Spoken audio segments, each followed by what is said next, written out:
Đảng bố cái chỉ con bùa chẳng như chắc hồ lý do cho chiến bùa diệt xuống tổng số bé như miền lý bùa chuyển chết hồ với tiêu hồ tàu dung con thảo thiên hùng hám bùa với bùa chuyển chết hồ bùa nên quyền mình để tài tôi dâm nái bùa chẳng dâm bùa hoi như chẳng hồ lý bùa tôi hai chuyển chết tông chia như thành như trước thiên hùng dâm chiến thì dùng như ấy lời hay lại tổng bữa tỏ túm bữa sơ nó bữa chuyển trên khoi tổng tại yết tiêu dung con thảo thiên nung hắm bùa sẽ tổng bây giờ hồ tàu dầm nó nằm vùi lý bữa chuyển trên bảo yết y phan bữa đến quyền ọ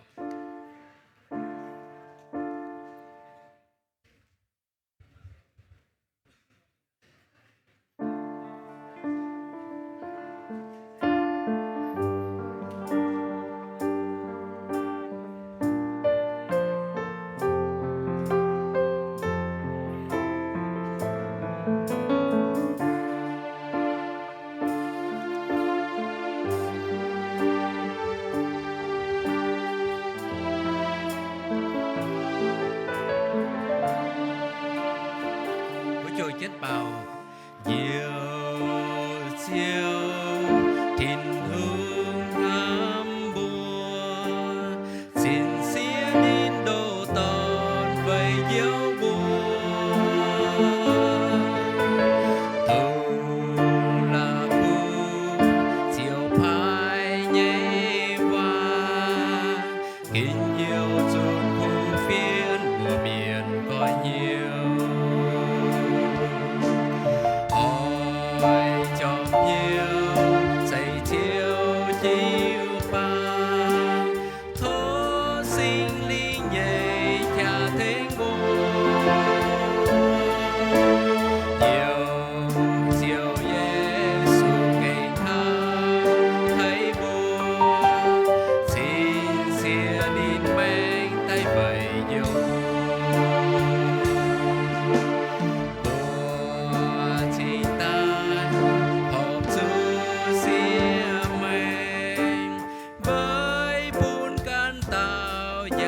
tôi yêu thì nung thắm mùa nhiệt điêu mãi xa thì nung thắm mùa mãi hời cõi nhiều chiếu thiên hùng hầm bùa kinh sám hay can phinh tai phung can mệnh buồn thiên hùng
thì hùng tham mùa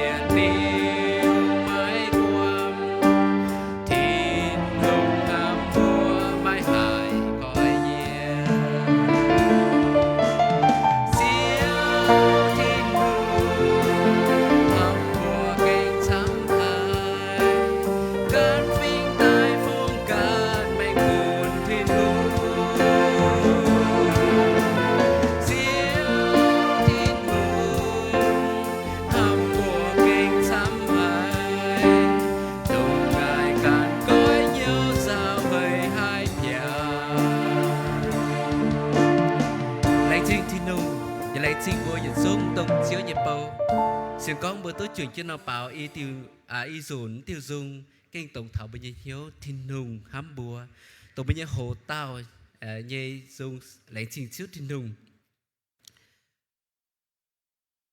lấy trình chiếu thiên hùng tụ hám và bê chỉ cầu chiến bùa nên nhê nam nhiều nên kiến bùa tại bên đi nhê bầu liệu tụ hoi dự án lung huống liệu muốn chút huống trước thiên hùng giả tụ bê chỉ cầu chiến bùa dịch xuống bên đi nhê nam nhiều tụ chưa nhẹ bành on bởi muốn thằng lung giang ý đom giờ đom hoi sang thiên hùng pun bùa bùa tụ xin sảng mai chá mai bành on bùa chênh thiên hùng liệu bữa anh tụ tình tài chuẩn chiến bùa chàng chênh chiếu yếm ý đom lãnh trình thiên nhẹ ên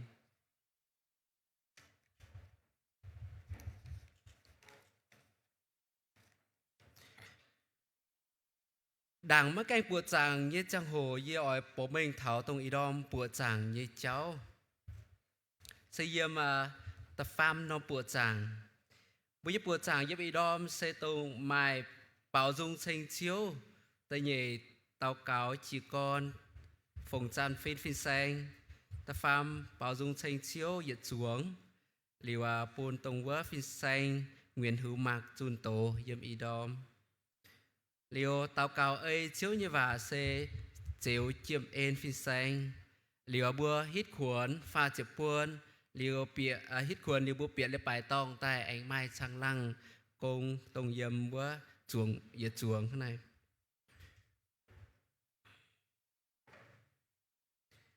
liều nó cho hồ giả thảo cho hồ bùa bùa chàng chênh mấy chữ tiền hùng chỉ con đàng bùa chàng thố cho yế thố thông niệm và thai kín thảo yết xuống chiếu nhịp bầu tí yếm nôm nôm của nhịp bế yếm mấy của đảng Thái của Lào của lịch Trung của Thảo Việt Nam Bắc Bùng Nam Bùng nhịp bế lấy trình chiếu bữa túc biệt tài đến hồ bữa trường chiến thuế tình với tòng để bữa trường chiến anh chênh chiếu thiên hùng yếm trang bữa chỉ con hồ tiêu dùng bữa và bên bây giờ biết chữ vùi yếm như hồ tàu thiên hùng hám bùa bữa trường chiến bảo thì dùng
như bầu chuột chân sâu chỉ xin với chuột chân anh bao nhiêu dùn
rằng hai chip tốt chiếu thường nhịp phố dâm ý đom nó hồ thô bơi dịch xuống chiếu nhịp bầu chuyển trên sâu trên liều thô tràn phim phồng tràn phim phim xanh pháo tôn xuân tổ tia tàu cao chỉ con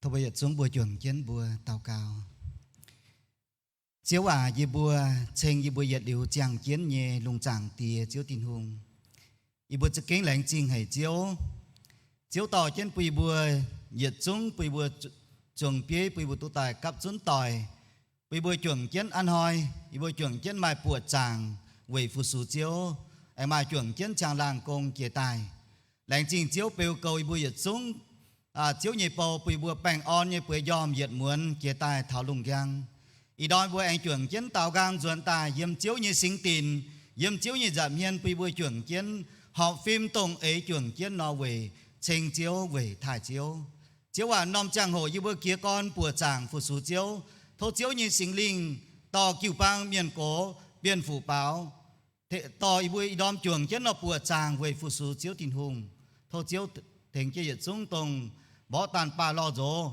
bùi bùi chuẩn chiến cấp chá bùi bùa họ phim tổng ấy chuẩn chiến nó về trình chiếu về buôn chiếu như bùa tu giang làng thô chiếu thành chiến tông ý đom giả mai chiếu nhị bầu phi xanh bảng chun tố thì tôi có nên chun tố và con chân chơi như hòa ý bố mai tê xe hai muỗng tu biển hiếu mà tê xe muỗng biển hiếu thô sinh linh to ý bùa và giáo pi bùa hai muỗng tu biển hiếu chiếu hòa tan bảo nói pi bùa anh chuẩn chiến bùa chàng điều kia đi bùa mai chàng anh chuẩn chiến hít khuẩn mai chàng ý bùa chuẩn chiến chàng làng về hai nó xây chiếu như kiều bang na nó trắng chiếu như kiều bang yếm xây chẳng hai lồng tu họp lấy ta về to chiếu như kiều bang chiếu hòa nó mỗi bữa phụng chàng hổ bùn chiếu tỏi bữa kiệt yếm con thảo xét muối dầu xuất như nhung tai về bùn chiếu như bữa tu giang làng như bữa lành chinh chiếu như ên tỏ chỉ tàu cao tinh chi sinh như bữa amen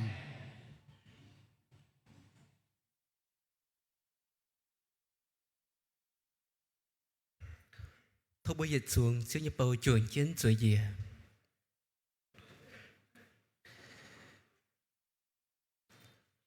bữa chào chiến gì coi dùng bảo dùng thành chữ thì nùng yếm bữa nay yếm tập phàm bất tiêu con chiếu kênh lô hầy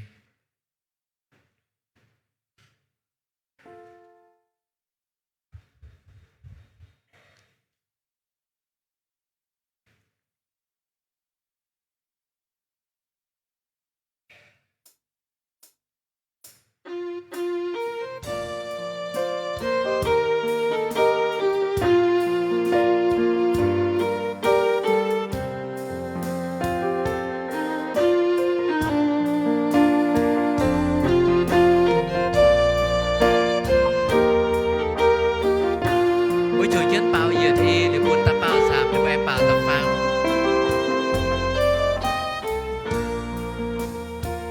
chiếu Giêsu à ia buồn trên thiếu thua màng mới bây dù chiếu cả dày lung nia nhảy màn mùa hai gian buốt thầy hai gian tu hai ma hồng vui yếm cô ngoài lùm của chiếu dày nhảy cả nài ia lung yêu chính chiếu tung tai yêu chui miệng chiếu kinh lô hài chiếu kinh lô hài ia lung yêu chính chiếu tung tai yêu chui miệng chiếu kinh lô hài chiếu kinh lô hài hãy chăn âm thầm thìn hương nên kinh mai cỏ phi nên nhây đủ tòn nhìa tai thanh miền thời chui chú siêu khâu nàn tình mùa chiếc tháng cha bầy yê to chia chiều bầy chiều khó liền nhìa buồn yê lông yêu chính chiều tung tai yêu chui miệng chiều kinh lô hài chiều kinh lô hài yê lông yêu chính chiều tung tai yêu chui miệng chiều kinh lô hài chiều kinh lô hài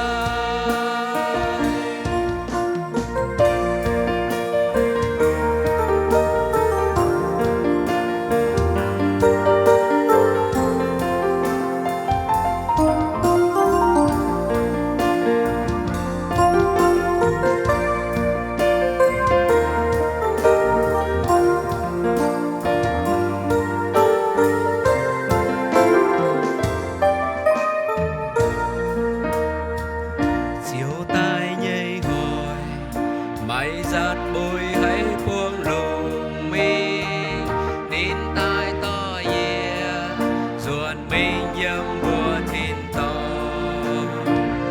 yeah oi quay yeah yếm nên ra miền mai thành lung anh xanh nín con yeah nhây chiều cánh lâu hài yeah lùng yêu chính chiều tung tai yêu chui miệng chiều kinh lô hài chiều kinh lô hài yeah lùng yêu chính chiều tung tai yêu chui miệng chiều kinh lô hài chiều kinh lô hài lấy trình chiếu như dùng cảnh on tu bình như chiếu liều dịp trên nó bùa chàng mình ý đom bùa ỏi muồng chiếu như và giáo thảo bùa tông dầu bế dầu bầu như miền thì giờ này xin trân trọng kính mời ông mục sư Nguyễn Hữu Mạc, phó hội trưởng hội thánh Tin Lành Việt Nam miền Bắc sẽ có lời Chúa trong buổi sáng hôm nay. Xin trân trọng kính mời ông.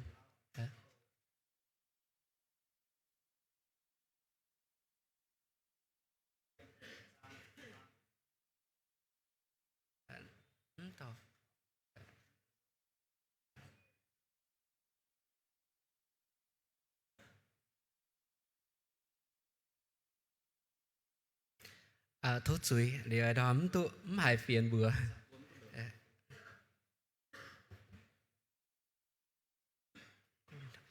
hay là thô bữa chuồng bầu bữa chuẩn chiến là khói kinh sâu tổ yếm tây yết Corinto ta phải trang tây yết mi tháo tây nhẹ yếm cháu ta lụa mi tháo diệp pham yếm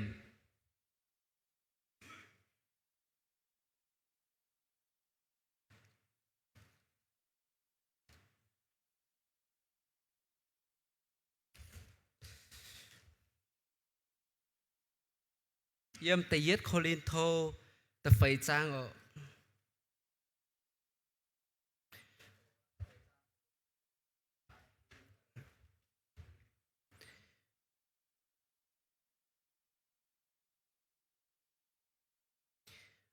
ở yết thô tổ tổng chi như và tu phiên yếm kinh sâu tây yết Corinto ta phải trang tây yết mi tháo tây nhẹ yếm cháu yếm ta lụa mình tháo diệp pham yếm yết thô tổ chi như và hăng này mây bua họp chủ phún yê bua châu ký tủ nhê bâu giả tú chiếu cấu thiên hùng kem chiến nhê chiến lợi châu nãy nhung bâu cao lồng chiến chía xe ỏi chủ diệp chúa nhê châu yếm ta lụa yếm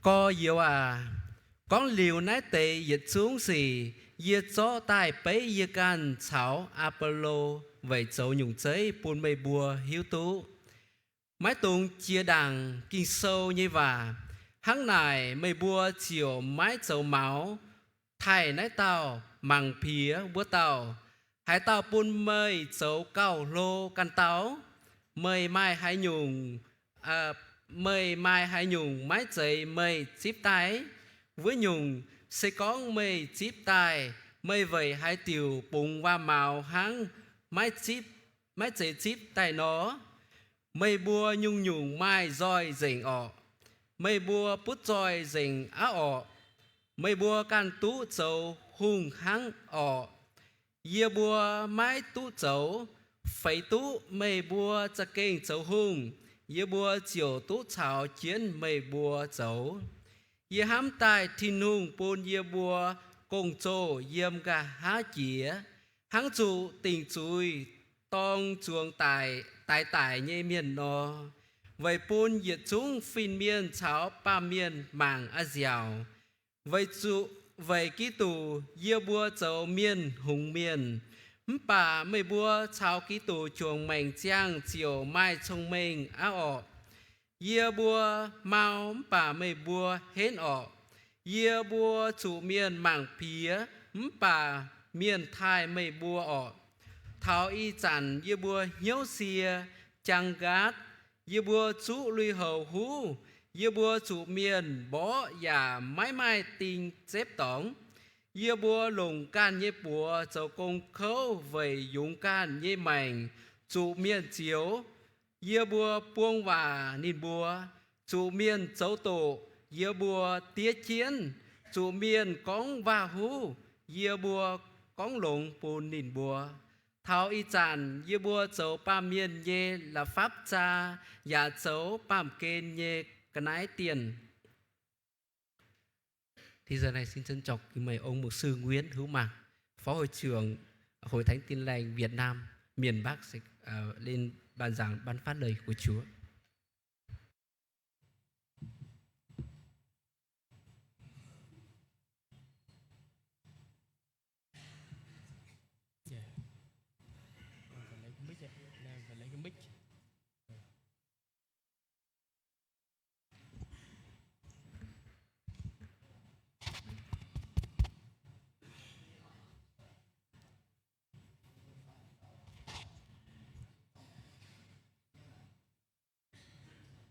Trước hết chúng ta dâng lời cảm tạ ơn Chúa vì chúng ta đang được hiện diện trong nơi thánh đường buổi sáng hôm nay. Kia con sẽ ở bữa lành trình chiếu thiên hương ở in hoa chiếu phần bùa tôi dìm này.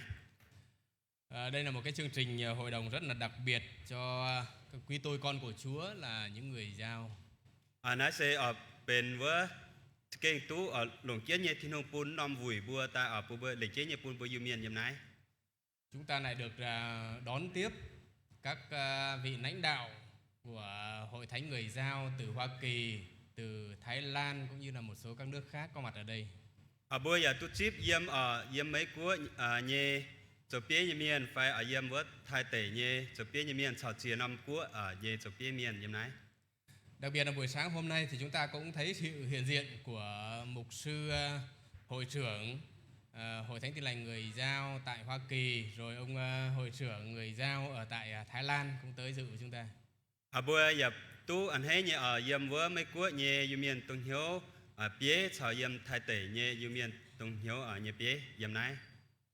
Và đặc biệt là buổi trong kỳ hội đồng này thì chúng ta lại cũng có được những anh em, những tôi tớ của Chúa là từ miền Nam, rồi từ Trung Quốc cũng như là từ Campuchia, chúng ta cũng có mặt ở đây.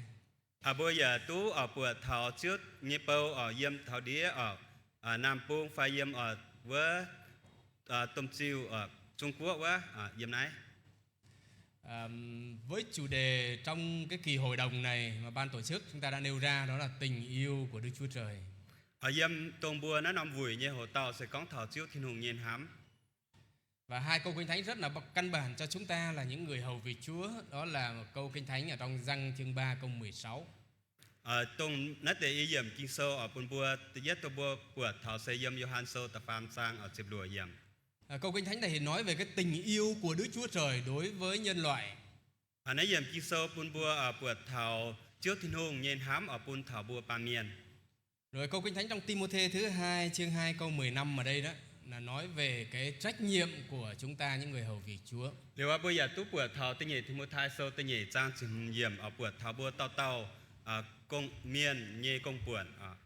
Như vậy thì cho chúng ta thấy cái sự quân bình ở trong cái chức vụ của những người hầu việc Chúa.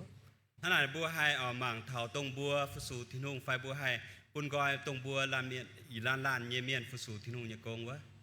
Chúng ta hầu việc Chúa bởi vì chúng ta được nhận đến tình yêu của Đức Chúa Trời. Nếu bùa phụ sù chiếu sẽ bùa tu chip chiếu thiên hùng nhên hám Chúa yêu chúng ta đến nỗi Ngài đã hy sinh cả con một của Ngài cho chúng ta. chiếu hám hay bùa nên thà xía trên nên đổ toàn bùn thả bùa. Vậy thì để đáp ứng lại cái tình yêu của Chúa đó là chúng ta phải trở thành những người giảng tin lành. Về ở bùn bùa hay ở chip phải bùa con ở tàu thảo chiếu như en xe bùa ở chủ chun khu phiền. Sáng hôm qua, chiều hôm qua thì mục sư hội trưởng đã chia sẻ cho chúng ta về cái chủ đề này. Nếu anh hỏi bùa tu ở hải với yếm này dây nhé ở tông hiếu con như bế tu chun ở tổ thảo nó nằm hồ tàu. Và vì vậy cho nên sáng hôm nay đó, thì tôi mời quý tôi con Chúa chúng ta cùng suy gẫm tới một cái đề mục mới, đó là người hầu việc Chúa. Ở đó bây giờ bùa bùa chuột chiến hồ, giờ năm hồ tàu ở sang hồ tàu sẽ có thảo bùa phụ sù chiếu như công miền. Chúng tôi rất vui vì trong hội đồng này là cái hội đồng mà dành cho những người hầu việc Chúa. Ở cái anh hết như ở vừa chủ nó nằm vui xe ở lệnh chế như liệp tại bùn bùa ở phụ sù thiên hùng như công miền. Không biết trong nhà thờ buổi sáng hôm nay có bao nhiêu người là những người mà chưa phải là mục sư truyền đạo. Thì tôi có dịp bùa nãy ở đó mà chỉ tàu tống keng bền tu bùa hiểu phi sang của tề miền ở xung bùa. Cảm ơn Chúa. Dạ, cảm ơn Chúa. Lành trình chiếu Có một câu hỏi được nêu ra đấy. Theo quý ông bà anh chị em thì ai là những người hầu việc Chúa? Nếu mai chiếu vào ở này thảo bùa ta tao ở có yếu tỏ diệu bùa thì có ở hai tao sẽ tông với phụ sù chiếu như công như miền. Ai là những người hầu việc Chúa? Vâng, tất cả. Ở bùa dịch xuống Không phải là chỉ mục sư truyền đạo hay chấp sự mới là người hầu việc Chúa. sẽ mất giày phiên sang phải kịp bao miền cổ chính tay giày phụ sù thiên hùng như công như miền hả? Tất cả những người tin cậy Chúa Giêsu, Dịch chúng tông bùa xiên khảo chí su như miền. những người yêu mến Chúa. Tao tông thám chiếu như miền. Dầu chúng ta chưa phải là mục sư truyền đạo, Mà cuốn mê bùa mà cuốn bùa cái tú bùa hiểu phiên sang phải chúng ta vẫn có cơ hội để hầu việc Chúa. bùa giả mai chàng chuyển chiến phụ sù chiếu thiên hùng như công. Chúng ta là người vợ của mục sư truyền đạo, chúng ta vẫn có cơ hội hầu việc Chúa. Bùa bền phiên sang nhé xiết toàn phải áo bùa giả mai chàng chuyển chiến phụ sù thiên hùng như công. Như vậy thì tất cả chúng ta đều là những người hầu việc Chúa, đúng không ạ? hắn ai bùa giật xuống ở ta tàu bùa sẽเป็นphụ sự chiếu như công như miền. Chúng ta hầu việc Chúa bởi vì là Chúa đã yêu chúng ta trước. Bùa phụ sự chiếu sẽ về chủ chiếu hám bùa. Và sự hầu việc Chúa đẹp lòng Đức Chúa Trời đó là chúng ta phải hầu việc Chúa bằng cái tình yêu chúng ta đối lại với Chúa. Ở tông bùa ở phụ sự chiếu phải hai pun chiếu buông hiếu sẽ bỏ chủ phụ sự lồng dày với nhìn hiếu phụ sự hám chiếu hám bùa bùa. Vậy thì để cảm nhận được cái tình yêu mà Đức Chúa Trời dành cho mỗi một chúng ta, với pun bùa hai chia tú phải ở chip tú chia tú có thiên hùng nhìn hám pun thảo bùa ta tàu. nào mỗi chúng ta đã tình nguyện để chúng ta bước đi theo Chúa. Nếu bữa can ở chủ làm kia phải ở cháu cháu can cái chiếu mình. Chúng ta bước đi theo Chúa và chúng ta tình nguyện để chúng ta hầu vì Chúa. Bữa can kiến chiếu mình pun bùa can liệp tỉnh với nhìn hiếu phụ sự thiên hùng. Sự hầu vì Chúa ở đây không phải là một cái sự ép uổng hay là một cái vì tổ chức. Bùa phụ sự chiếu như công sếm dễ áp trên dầu phải về bùa như con ở như công bùa dầu công như. Nhưng mà chúng ta hầu vì Chúa vì là cá nhân của chúng ta với Chúa. Bùa phụ sự chiếu sẽ về lĩnh chế như bữa can như mảng ở chảo chiếu ha. Vậy thì người hầu vì Chúa phải có cái tinh thần như thế nào? Hắn nào bùa phụ sự thiên hùng như công như miền ở chủ mai hay nhung mảng ở. Và Chúa muốn cái trách nhiệm của chúng ta là những người hầu vì Chúa ra làm sao?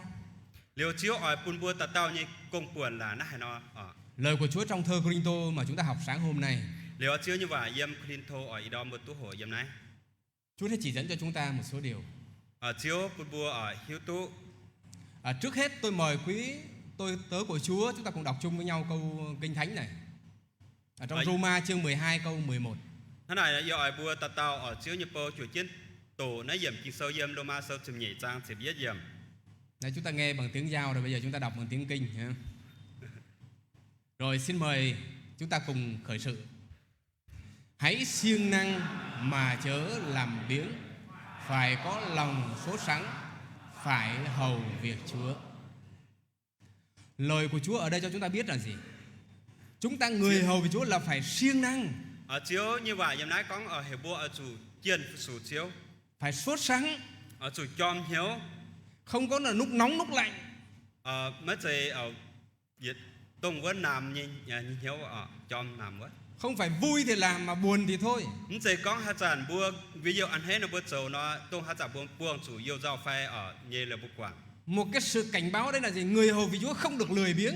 Ở nãy Việt tiểu bùa có dầu chiếu như công là bùa mất tùng lười. Người biếng có nghĩa là chúng ta không có chăm chú vào trong cái công việc mà Chúa giao cho chúng ta. Lười yếm nãy vậy là sẽ có thọ tùng bùa chiếu cứu công hay nhung công bùa lẽ bùa ở mấy dầu. Và mạng lệnh đấy Chúa truyền cho chúng ta là gì? Phải hầu việc Chúa.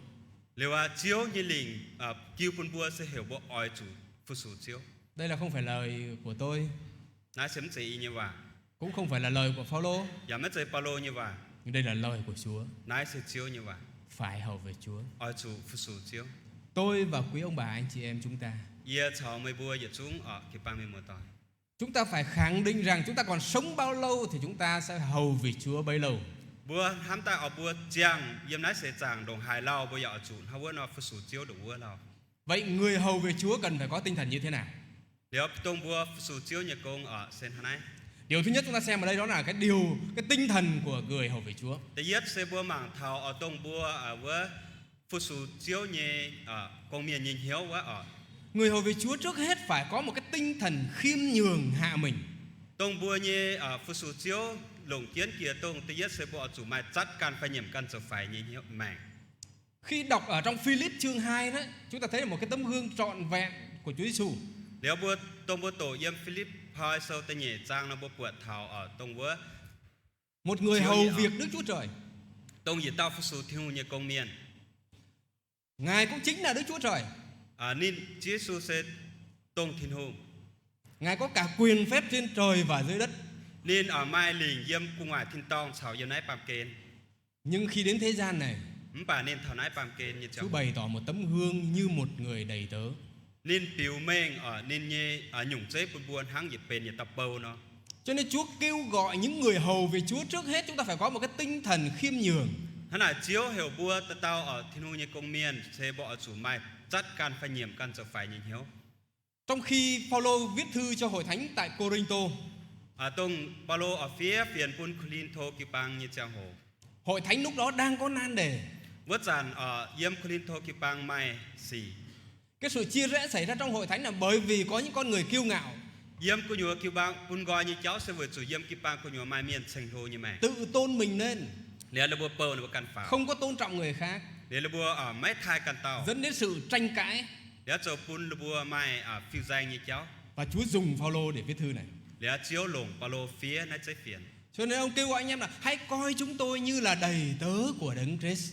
lẽ Paulo có ở hiểu mấy bùa ở chủ màng y buôn háng bền háng chí su như bầu nó Chúng ta biết Phaolô là ai ạ?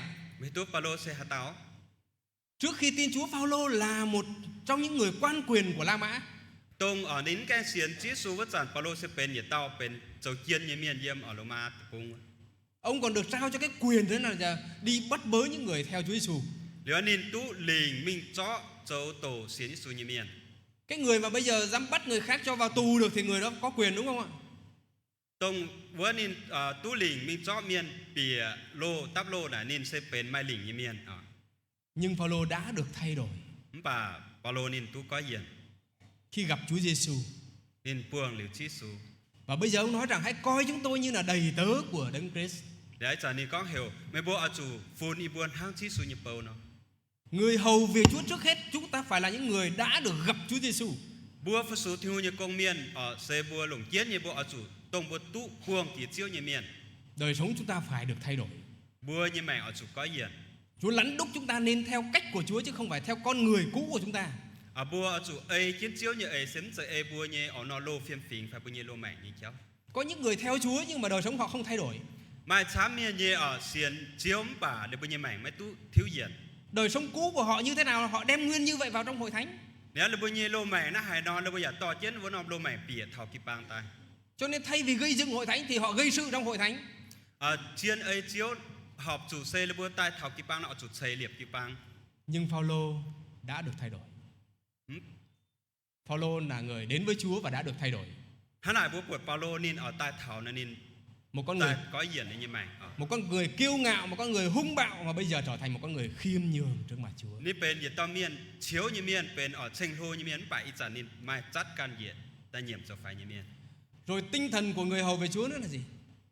บัวฟุสุที่นุ่งยี่เมียนยี่แมง Phải trung thành. จะเอาจุดเจ็บจั่วเหี้ยว Trung thành nghĩa là trước sau như một. เอาจุดเจ็บจั่วเอเลเซตรงด่างชาวกะฮะเป็นหางเนี่ยเอเลเซเจ็บจั่วเนี่ย Không phải là cái người mà lúc dễ thì theo Chúa nhưng mà lúc khó thì bỏ. เสมใจก้องฮะจันบัวเหยงายหงเหยนะบัวการเชียวป่าเขานะบัวกว่าง Không phải là lúc mà có những người khác khen ngợi mình thì mình hầu về Chúa.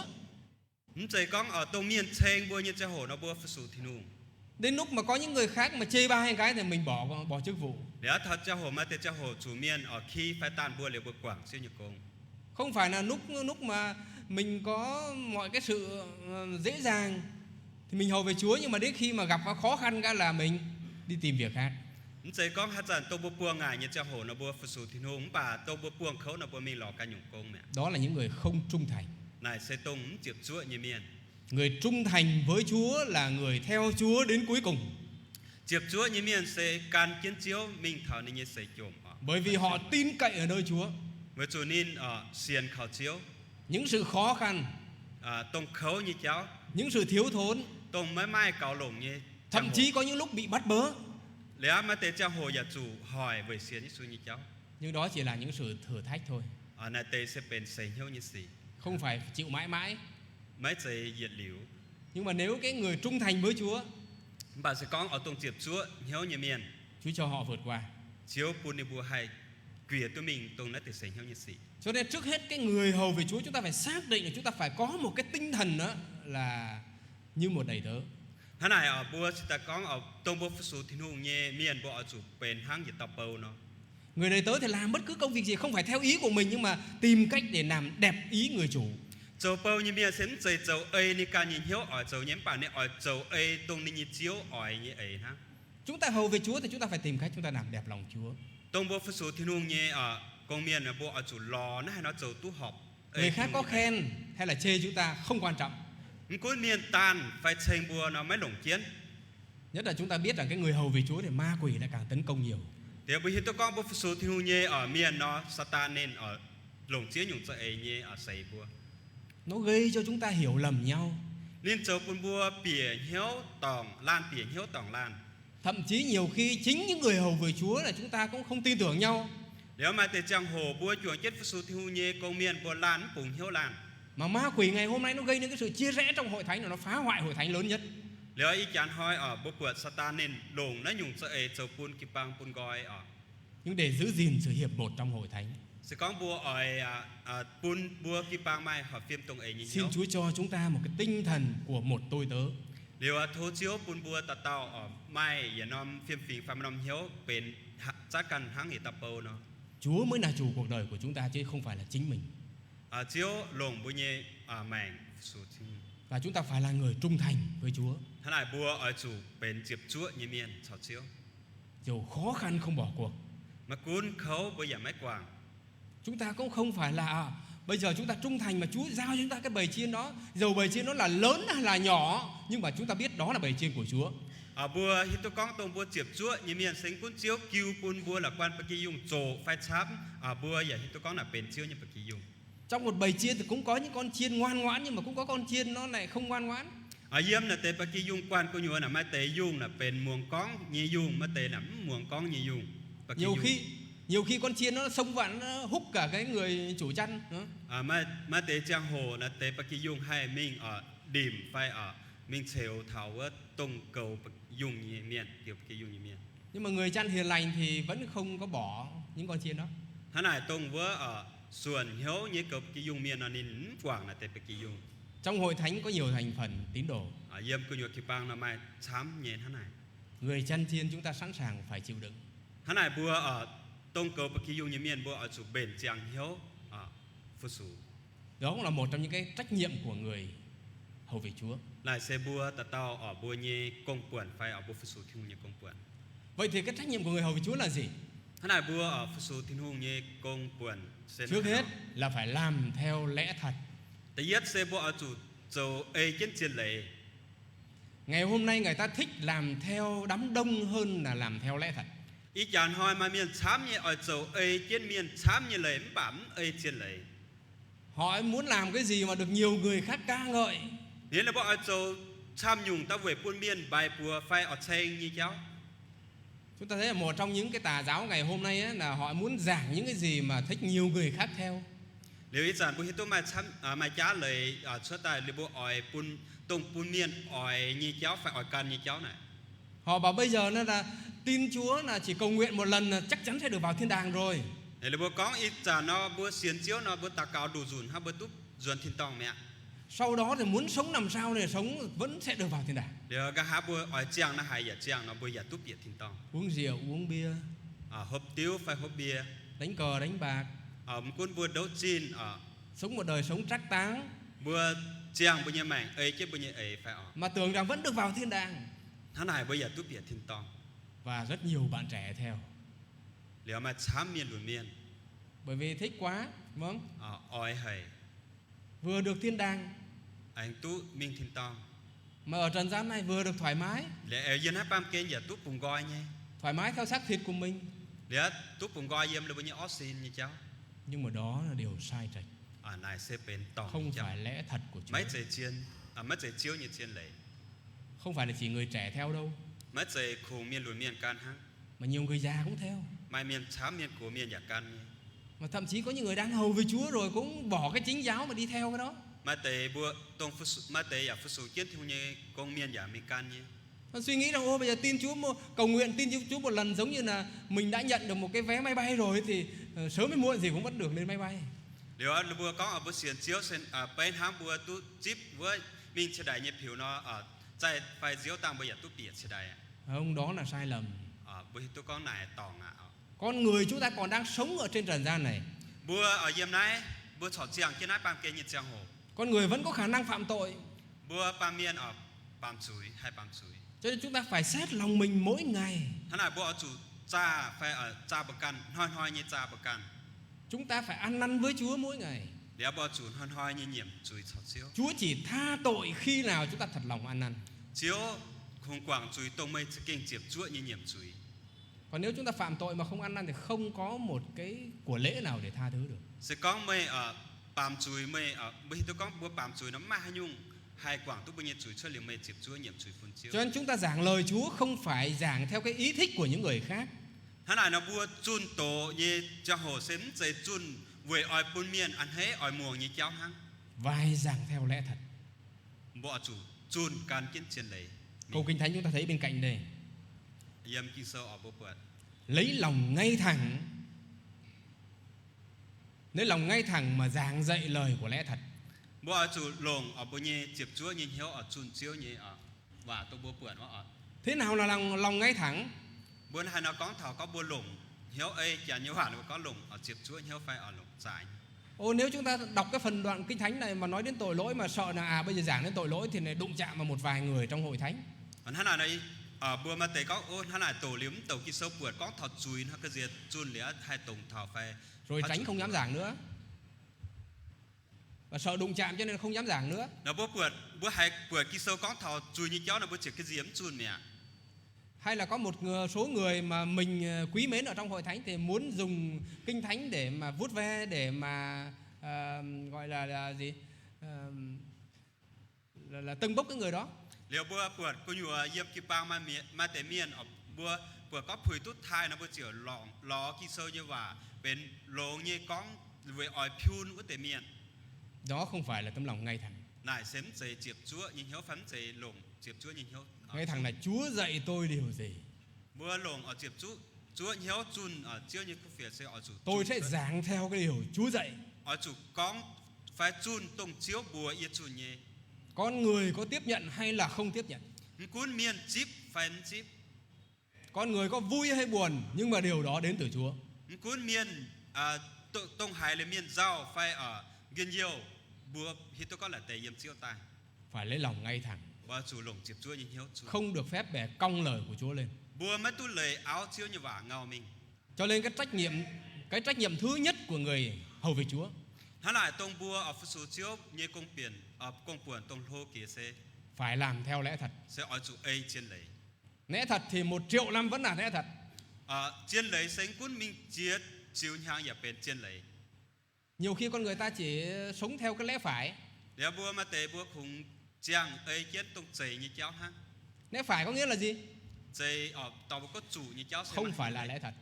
Ở đây xin nếu có ấm chảy trên lấy. Lẽ phải là một vấn đề đưa ra được nhiều người đồng ý thì họ cho đó là đúng. Bùa con chảy phải chủ như cháu sẽ bùa chó xuất tập mai miền chám con ô lại họp nhé tàu có chào tút chủ nhé nhủ. Chưa chắc đã đúng với lời Chúa. Bảo hít tôi con này mà tế bùa hít tôi con này chung mà tế đấm ấy chiêu như vậy. Chúng ta thấy rằng kể cả hiến pháp của từng quốc gia có nhiều cái nó cũng chưa phải là lẽ thật. Bởi tôi có cuốn diêm Việt Nam quốc giảng là mà Việt Namเป็นbao nhiêu hiểu lời ở bảo mà tệ lắm khi tôi có lại mà dù là nếm dây trên lời thảo. Ở đây một số các mục sư đến từ Hoa Kỳ.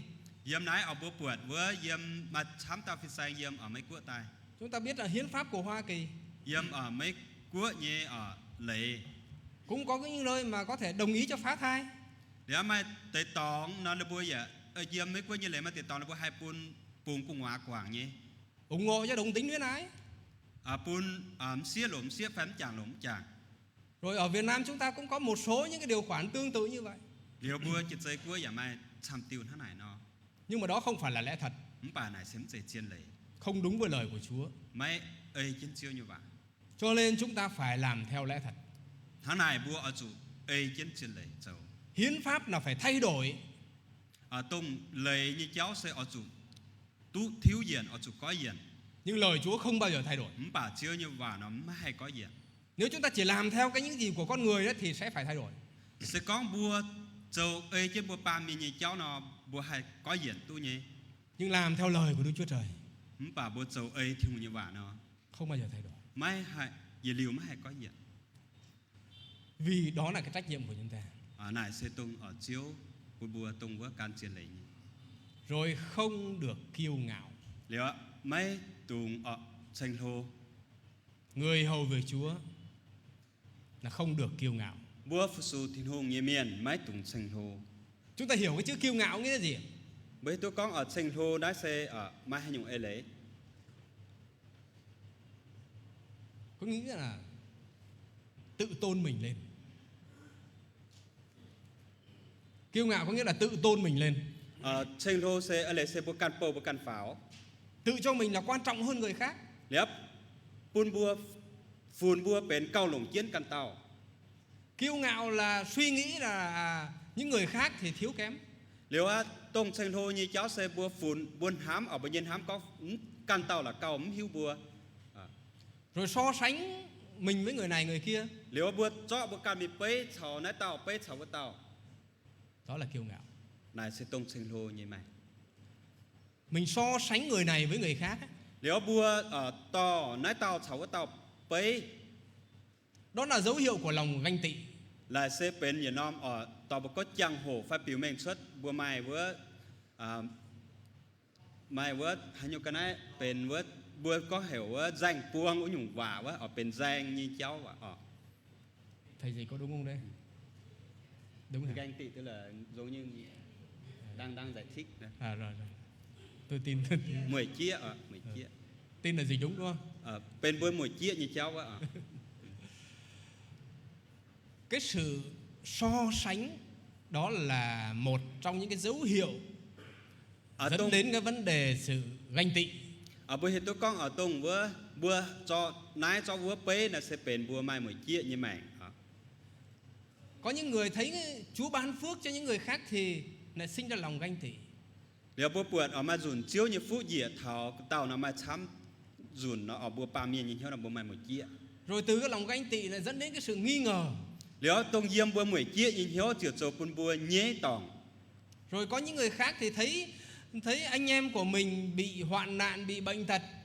liều mà đầy bữa buồn bữa nhé coi nhiều chủ buông chủ khấu phải buông chủ bảng trình như cháu Thay vì tới giúp đỡ để mà chăm sóc anh em mình, chiên họp chủ xe bua họp chủ minh thèn phải ở mình cầu mảng nín lại suy nghĩ rằng cái người đó chắc phạm tội cho nên bị Chúa phạt. liều bây giờ ham có là tao làm riêng đi bám chuối chiếu sẽ ta tỉnh đi nhiệt chuối Đó những cái tư tưởng sai lầm. này xe tông buồn hám tỏng nhé cháu Cuộc đời người hầu về Chúa tông bua phước số thiên hùng nhé công như mẹ có những khi mà Chúa cho rất là thuận lợi, liều bua mà để cho hồ chiếu bún bua ở có những lúc lại gặp những khó khăn. chiếu bún bua tú họ mà để cho hồ giả bún bua buông chủ khấu Cho nên chúng ta phải là những người luôn luôn biết hạ lòng mình xuống. hắn lại ở tông bua ở chủ chăn như mai năm hiếu chát bậc căn dịa Thuận phục theo ý muốn của Chúa. liều bùa chiếu căn chín chiếu mình Nếu thấy anh em mình khó khăn thì phải cầu nguyện cho họ. sẽ có bộ buổi bữa nhé có nhiều buông chủ khấu nào như bộ ở chủ tàu cáo về nên bua Nếu thấy Chúa ban phước cho anh em mình thì mình phải cảm ơn Chúa và cùng vui với anh em. sẽ có bộ buổi chiếu xây phúc bún nên bua là bộ ở chủ lén chín chiếu và ăn hết chào chân nên bua Nếu Chúa ban phước cho mình để mình làm việc có thể có hiệu quả thì điều đó mình cảm ơn Chúa. liều tông chiếu xây phúc bún bua nhé có nhiều phải bún bua tông hai dầu tu xuất chiếu như công bộ học chủ lén chín chiếu Nếu mà mình đang gặp những sự thử thách khó khăn gì đó thì cũng hạ mình xuống để cầu xin Chúa giúp đỡ. liều tông buông chủ khấu và buông chủ xây hiếu như xỉ bộ chủ mai chắt căn nhìn hiếu dịa tai ở tàu cáo thu chiếu thành bùa Chớ sinh lòng kiêu ngạo. liều mấy tung ở mai tranh hồ nhìn hiếu Kiêu ngạo đi trước thì cái gì theo sau? liều tranh hồ như cháu mình đã hay nhung tay ta gắng Kiêu ngạo đi trước thì bại hoại theo sau. ở tông với tranh hồ như cháu mình đảng ở liều tông với chủ xuôi như cháu phải chủ đó như cháu căn cả hai tài Người ta thường có câu nói rằng là nước thì chảy xuống chỗ trũng, đúng không? miền tham như là bố con ở vuông xe nên ở mình đó ở dĩa khốt như tòng quá Cho nên Chúa thường ban phước cho những người khiêm nhường.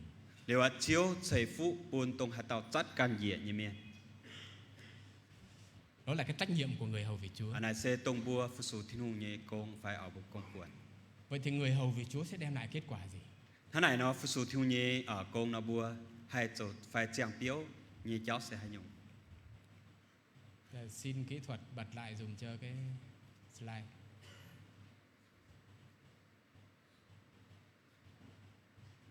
Bấm lại cho cái phần thứ 3.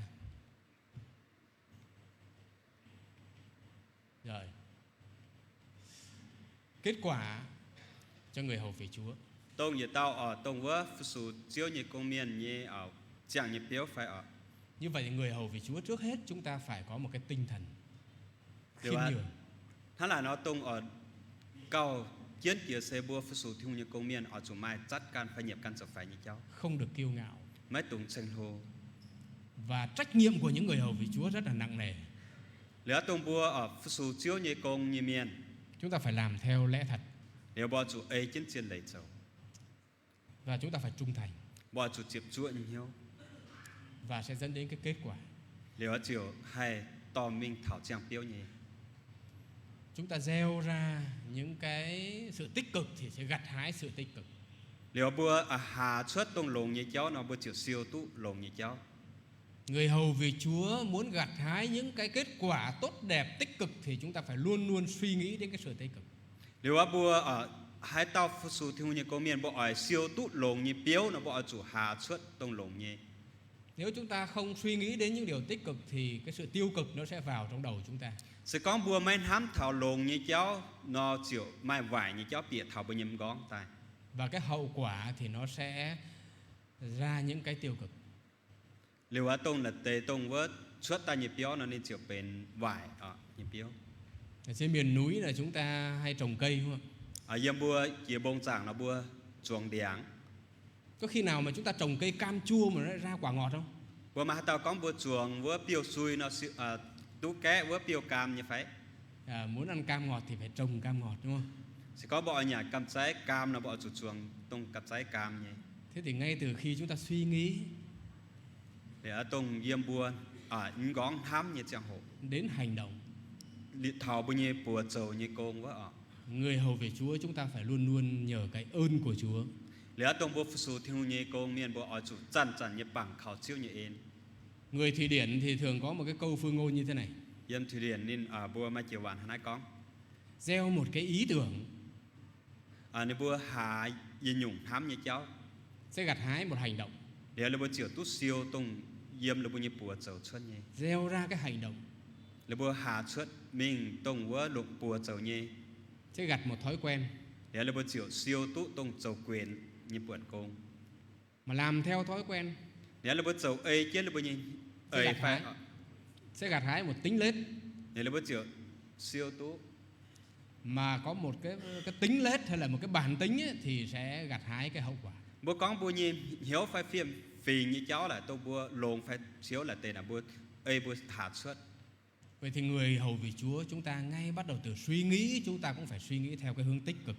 liệu hắn là bùa phụ sự theo như công miền bùa ở liêm kia con buồn hám yếm gón như trang hồ là bùa ở chủ mai hám lồng như cháu mẹ Đời sống chúng ta sẽ được phước, liệu bao nhiêu màng phải bao nhiêu sẽ chẳng chịu tu chịu và những người xung quanh chúng ta cũng được phước. liệu yếm bùa khá lên như miền giả phiền háng như tu phú Đời sống của người hầu vì Chúa sẽ có kết quả tốt đẹp. liệu bùa ở trang phải ở bùa chịu siêu tu tông lồng như biếu Trở thành nguồn phước cho những người khác. liệu chịu bền nhiệt nom ở phú bún thẳng căn tàu Ở đây Phaolô nói rằng khi tôi bị rủa xả thì chúc phước. yếm nói ở Paulo có ở tông ia chủ chiều nó ia buông vào Người không có Chúa mà bị rủa xả thì họ làm gì ạ? liệu bùa can chứa như miền có thảo chủ chiều sen hái Họ rủa xả lại đúng không? chủ chiều xiên chiếu như miền sẽ ở xiên chiếu như miền nó bữa chủ chiều sen nó hái Nhưng mà Phaolô đấy là mặc dầu khi bị bắt bớ bị rủa xả thì ông vẫn chúc phước lại cho người. hắn là ở bữa buổi Paulo nó cũng nín ở chủ chiều bà nín nó nín buông vào Người hầu về Chúa không phải chỉ để được phước, liệu ở tông bùa phụ sự chiếu như ở miền sẽ có bữa khung chúa chiến ở tu phú nhưng mà để trở thành nguồn phước cho những người khác. bà ở chủ bền nhiệt nom con ở liều phú bún căn tàu Nếu ở trên gia đình của chúng ta chỉ có một cái bể nhỏ để chúng ta chứa nước thôi thì chỉ một ít nước thôi có khi nó sẽ trào cái bể ra. nếu bữa tôi có ở yếm bữa như béo sẽ có bùa mai nhiệt nom bùa bền trang vườm như vườm thống ở phải như nó vườm chỉ hay xuất Nhưng mà nếu chúng ta bỏ tiền ra, chúng ta mua một cái ống nước để chúng ta dẫn từ trên nguồn về đấy thì nước cứ chảy suốt. nếu bà sẽ có bùa ở mài với chao phải ở bùa bèn yếm với vườm con ta thảo ta bùng biển ở vườm nó chăn chăn xuất Có thể nhiều gia đình chúng ta vẫn sử dụng mà không hết nước. hắn lại bùa mai chăm buồn miền phải ở chuồng chiến lủng bà vườm mấy hai liều Nếu người hầu việc Chúa mà chỉ mong nhận lấy cho mình thôi ấy, sẽ có bùa phụ sự thiên hùng như công như miền khung thám chiến khung ỏi tàu tu phú bỉa của can hăng thì đến một cái lúc nào đó thì nó tràn ra ngoài nó hết. lứa tung tê cha hồ nó bùa hay Nhưng mà Chúa lại muốn dùng chúng ta để mà ban phước lại, chúc phước lại cho những người khác nữa. thế là chiếu nên nhà ỏi lồng bùa ở xây phú phải ở pun liều phú pun thẳng căn tàu Rồi cái kết quả của người hầu việc Chúa thế là tung bùa ở phụ sự thiên hùng như công miền như biếu phải ở được Đức Chúa Cha tôn quý. tú chiếu thiên hùng với thai pháo phải ở bầu pháo Đức Chúa Trời không những là yêu thương chúng ta, chiếu thiên hùng mất dậy khùng hám buồn hăng nhưng mà Ngài còn tôn quý những người hầu việc Ngài. không phải đây là thai ở tung phụ sự thiên hùng như Tôn có nghĩa là Ngài nâng lên. thai phải ở đây sẽ tú bầu pháo Chúng ta là những con người đã phạm tội, bùa sẽ tông bám chuối như miền không đáng đứng trước mặt Đức Chúa Trời. máy phủi tú xấu trên diệm chiếu như dầm hiền Nếu mà Chúa xử theo tội lỗi của chúng ta thì chúng ta chết từ lâu rồi. sẽ có ở chiếu lồng với như chuối nó bớt tải lao hả Nhưng mà Ngài yêu chúng ta, không phải chiếu ham bùa Ngài nâng chúng ta lên nên bầu bùa pháo để chúng ta được trở lại cái địa vị ban đầu là con của Chúa. đều bùa ảnh tú tàu gang ruồn tông bùa như vùi tao nom vùi sẽ bền chiếu như năm nhiều Cho đây là một cái đặc ân lớn nhất cho những người hầu việc Chúa. nãy sẽ bền như nom ở trinh nhẹ phải phú lô hải như tông bùn bùa phụ sự thiêu như công miền Dù người đời có coi thường chúng ta, cuốn diêm cái nhiễm sẽ như miền ở mảng phía bùa nhưng mà Chúa tôn quý chúng ta. không phải chiếu ở thai bùa Chúa Giêsu Ngài hứa như vậy. chiếu Giêsu ở nên lành thế này nào Nếu ai hầu việc ta sẽ có hai tao phụ sự yeah thì Cha ta, tức là Đức Chúa Trời, yên như tia sẽ tông thiên hùng sẽ tôn quý các người. và thai với tao phải bầu với tao pháo Thưa quý tôi tớ của Chúa, thố mày bùa giật chuồng dầu chiếu như bầu như miền ở giữa thế gian này, yếm nái bàm kên của nhủa chúng ta không phải là những người được nhiều người để tung hô chúng ta. bùa sếm dây tông tú miền chám như ở thai bùa như miền Nhưng mà chúng ta cảm ơn Chúa vì chúng ta biết rằng Đức Chúa Trời là đấng vua trên muôn vua, là Chúa trên các chúa. Ngài tôn quý chúng ta. thế là bùa ở tú lồng kia sẽ bùa bền giờ liều trang chứ như thiên hùng ở bền bầu bùa pháo Và chỉ cần một mình Chúa tôn quý chúng ta thôi, không mai đủ tao thiên hùng ở bầu bùa pháo hắn là đó là điều đáng cho chúng ta. thế là bùa chủ ở lành chi Trước khi chúng ta để thì giờ cầu nguyện, chúng ta cùng đọc chung câu Kinh Thánh này. ở tông bùa cha đảng bọi tàu cao nhật hồ bùa chuẩn chiến tổ nó giảm chi sâu ở Xin kính mời quý tôi thấy Chúa đồng đứng lên. chỗ bùa xấu kìa Dạ, xin chúng ta cùng đọc. Vậy với anh em yêu dấu của tôi, hãy vững vàng, chớ rung động. Hãy làm công việc Chúa cách dư dật luôn. Vì biết rằng công khó của anh em trong Chúa chẳng phải là vô ích đâu. Vâng, Chúa biết mỗi mục sư, mỗi truyền đạo, hiếu tu bùa tao phim sang như miền mỗi chấp sự và mỗi người vợ của các tôi tới Chúa, hiếu tu bùa tao bền kịp ba miền cổ như miền hiếu tu bùa tao tông vỡ bùa bền phim sang như xiết to như miền Chúa biết từng hoàn cảnh của chúng ta. chiếu hiếu tu mây bùa nhẹ năm kháng Chúa biết khi chúng ta vui và lúc chúng ta buồn. chiếu hiếu tu tông mây bùa giàu phải ở mây bùa gìn nhiều như trang hồ Chúa biết lúc chúng ta làm việc thành công và cũng có nhiều lúc thất bại. chiếu hiếu tu ở tông mây bùa dầu mà tế bùa hai dầu tu xuất công mà tế bùa hai chủ chống xuất phải chủ xuôi như công Có những nỗi buồn không ai có thể chia sẻ với chúng ta. mà tế trang hồ tông bùa giàu như trang hồ mai hạt tao tài yếm bùa khá lên on hiếu bùa Nhưng Chúa của chúng ta là đấng biết tất cả. bà bùa hiếu con chiếu ở sẽ bền tông yếm bùa ở thành Vì vậy cho nên Thánh đồ Phaolô kêu gọi chúng ta là anh em yêu dấu với người. thế này Paulo ở nên hiểu con bùa sẽ bền tông thám hay như coi nhiều Ông khuyên rằng hãy vững vàng chớ rung động. Paulo có hiểu bộ chủ xiên vớm mét tùng thủy Hãy làm công việc Chúa một cách dư dật luôn. ở chủ ở lồng dành khá dầu chiếu theo như công ở Chúng ta đã làm nhiều rồi và bây giờ tiếp tục làm nhiều hơn nữa. ở đây sẽ bùa dầu công chám ém bà bộ chủ anh dầu cao chám cho mình Vì công khó của chúng ta Chúa ghi nhận. ấy cho biết kỳ sơ có vừa chủ bùa hiếu tu bùa dầu như công mấy gì nhung mấy làm lồng Chắc chắn Ngài sẽ ban thưởng cho chúng ta. là bởi hiếu tình con chiếu ở chảy phúc bùa Xin Chúa ban phước trên quý vị. thô chiếu chảy phúc bùa Xin mời chúng ta đến với Chúa trong lời cầu nguyện. Chuyển chân tàu cầu. Xin mỗi chúng ta hãy đến với Chúa trong thời giờ này. Chúng ta cảm ơn Chúa vì chúng ta đã được trở thành người hầu việc Chúa. Bỏ chủ lãnh trình chiếu về chủ bùa túc bền, phụ chủ chiếu nhẹ miền. Xin Chúa cho chúng ta có một tinh thần của một tôi tớ, Thố chiếu quân bùa, hai mai chát bên nhìn hiếu bền nhiệt tộc. luôn làm đẹp lòng đến Chúa Trời. Chăn chăn châu họp chiếu nhìn hiếu. Cho chúng ta hãy sống theo lẽ thật của Chúa, Quân bùa hai chàng ấy kiến chiếu nhiệt chân lấy mình. vì công khó chúng ta không phải là vô ích. Với chủ bùa châu nhiệt công khấu mái mai gì nhung máy làm lộn. Kính lạy Chúa là Đức Chúa Trời toàn năng. Lãnh trình tranh hề lô hải nhiệt chiếu. Chúng con cảm ơn Ngài Ý bùa lãnh trình chiếu. vì chúng con được hầu việc Ngài. Với chủ ý bùa túc phụ chủ chiếu. Xin ban cho con sức của Chúa, Thố chiếu thầy bùn ia bùa tông mà nhiệt chá. quyền năng của Thánh Linh, Tông sinh linh nhiệt chá. để con luôn tôn cao Ngài, Với bùn ý bùa hai thai mây.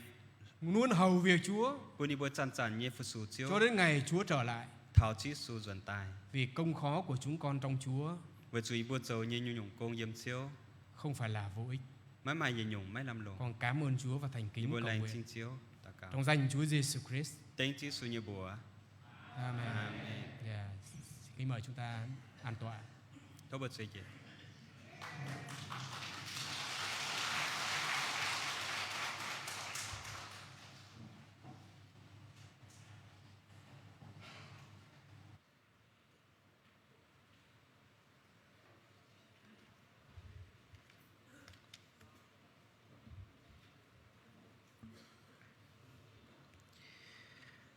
Lấy xin thọ phi xanh mạc y đò mai chiếu như vạ. On hiếu thảo bữa dịch xuống dầu chiếu như bầu như miền. Dùm chụp bàng bữa sẽ dầu bế. Hắn đã lo lấy xin tông chiếu như bầu như tay. Cảm ơn ông mục sư đã có lời của Chúa trong kỳ hội đồng giáo phẩm người giao trong buổi sáng hôm nay. Đã có lời Chúa tác động, cáo trách, khích lệ người đầy tớ của Chúa. Xin cảm ơn ông mục sư. Thảo nông cho hồ bùa trường chứ nó bùa chẳng thảo nông cho hồ liều bùa tình bê chẳng hồ hít khuẩn pha chụp buôn liều pha chụp buôn liều bùa anh tàu gang bịa tài liều tông tí tòng tông hiếu con như bế anh mai chẳng là như công liều bùa tình pha chụp buôn thảo chiệp nông cho hồ bùa anh tàu gang bịa lại bài tông.